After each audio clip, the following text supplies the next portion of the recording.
Et oui, notre autre invité, dans un autre domaine, c'est vous, Nicolas Daillot. Vous êtes président de la Fédération nationale de l'hôtellerie en plein air. Et c'est là où j'ai fait le lien avec ce qu'on vient de voir, les Jeux Olympiques, bien évidemment.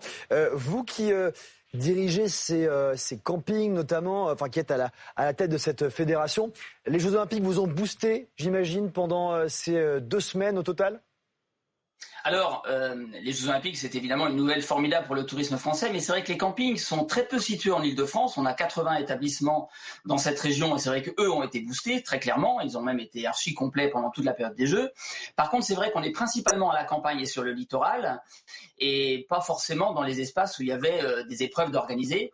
Donc, ça n'a pas tellement eu d'effet sur la fréquentation de nos établissements. Par contre, dans l'ambiance générale, comme on a rediffusé les Jeux et pour le tourisme, encore une fois, pour notre belle destination française, ça a été évidemment une bonne nouvelle.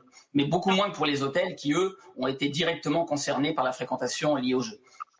Il y a un autre sujet dont on parle beaucoup, dont on a notamment parlé ce matin, ce sont les températures qui sont élevées. 16 départements placés en vigilance canicule orange. Est-ce que vous adaptez les activités dans les campings, dans les hôtels, pour que les gens puissent supporter ces températures ?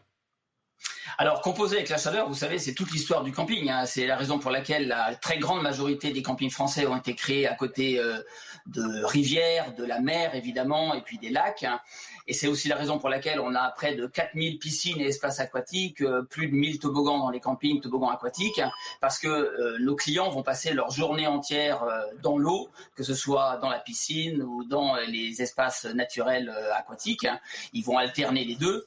Par contre, c'est vrai que au-delà de ça, l'adaptation, elle se fait surtout par rapport aux défis du changement climatique, puisque c'est vrai qu'actuellement, on a de plus en plus, évidemment, de pics de chaleur de plus en plus importants, comme celui qu'on va vivre ce week-end. Et c'est vrai que les campings réfléchissent au développement de solutions internes, de réaménagement, d'adaptation des hébergements et surtout de développement massif de la végétation pour développer l'ombrage, pour installer des pergolas, pour créer des couloirs de vent, pour réduire évidemment l'effet du soleil à l'intérieur des hébergements et pour réduire la température, bien sûr, à l'intérieur des bâtiments et des hébergements. Mais s'adapter comme ça au changement climatique qui désormais s'inscrit malheureusement dans la continuité, ça a un coût. Vous êtes en mesure, vous, hôtelier, également gérant de camping, d'assumer ce coût de transformation aujourd'hui écologique ?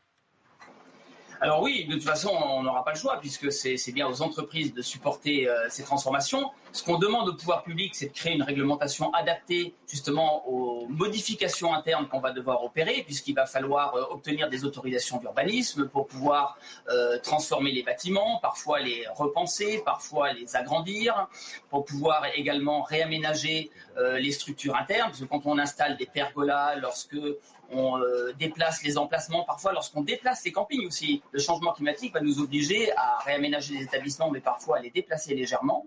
Eh bien, toutes ces transformations vont nécessiter de faire évoluer la réglementation et c'est surtout là-dessus. Par contre, sur le financement lui-même, les pouvoirs publics vont peut-être pouvoir nous donner quelques coups de main, mais ce sont surtout les entreprises et leur activité économique qui devra financer évidemment toute cette adaptation. Et pour cela, il faut du temps, puisque l'idée c'est d'être prêt dans 10 ans ou dans 20 ans et il faut commencer dès aujourd'hui à travailler sur le sujet. Merci beaucoup Nicolas Daillot, tout de suite c'est l'écho.